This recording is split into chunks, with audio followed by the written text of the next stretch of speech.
இன்றைய தினம் திராவிட முன்னேற்ற கழகம் ஆட்சிக்கு வந்து 52 மாத காலம் ஆகிவிட்டன.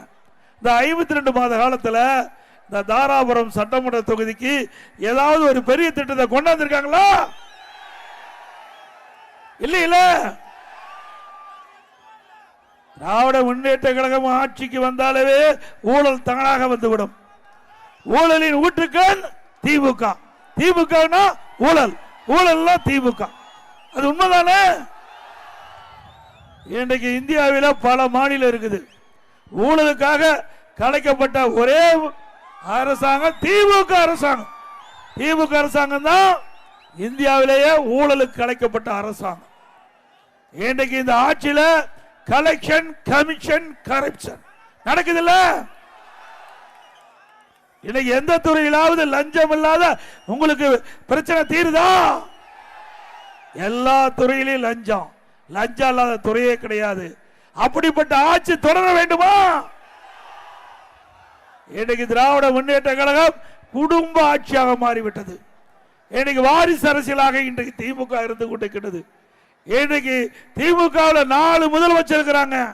ஒன்று ஸ்டாலின், உதயநிதி ஸ்டாலின், பிறகு திரு ஸ்டாலினுடைய மனைவி துர்கா அம்மா.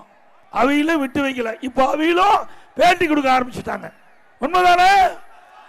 ஒரு திமுக ஒரு முதலமைச்சர் இருந்தாவே நாட்டு மக்கள் தாக்கு பிடிக்க முடியாது. 4 அதிகார மையங்கள், 4 முதலமைச்சர் தமிழகத்தில் இருந்தா தமிழகம் எப்படி இருக்கும் எண்ணி பாருங்க. இன்றைக்கு இந்த அதிகார மையம் மக்களை வாட்டி வதைக்கிறது.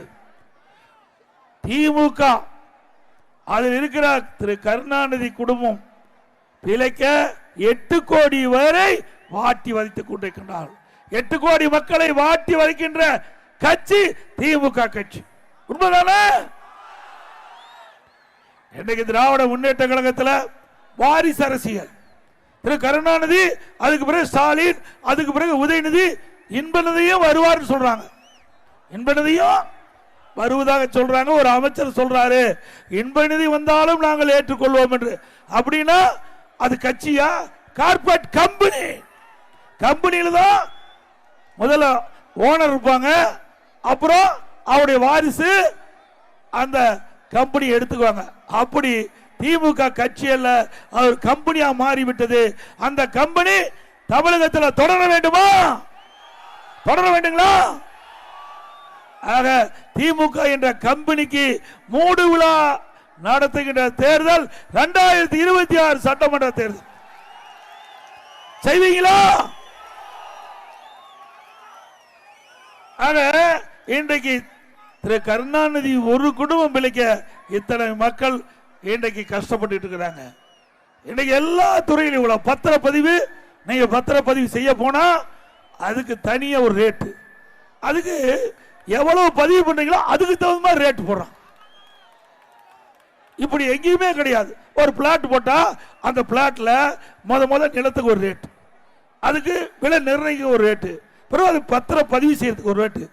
இப்படி பிரிச்சு பிரிச்சு இன்றைக்கு திராவிட முன்னேற்ற கழக ஆட்சியில் இந்த பத்திரப்பதிவில் மிகப்பெரிய மெகா ஊழல் நடைபெற்றுக் கொண்டிருக்கிறது. அண்ணா திமுக ஆட்சிகளுடன் இதை முழுமையாக விசாரிக்கப்பட்டு மக்களுடைய ஆதரவோடு சட்ட ரீதியாக தகுந்த நடவடிக்கை எடுக்கும்.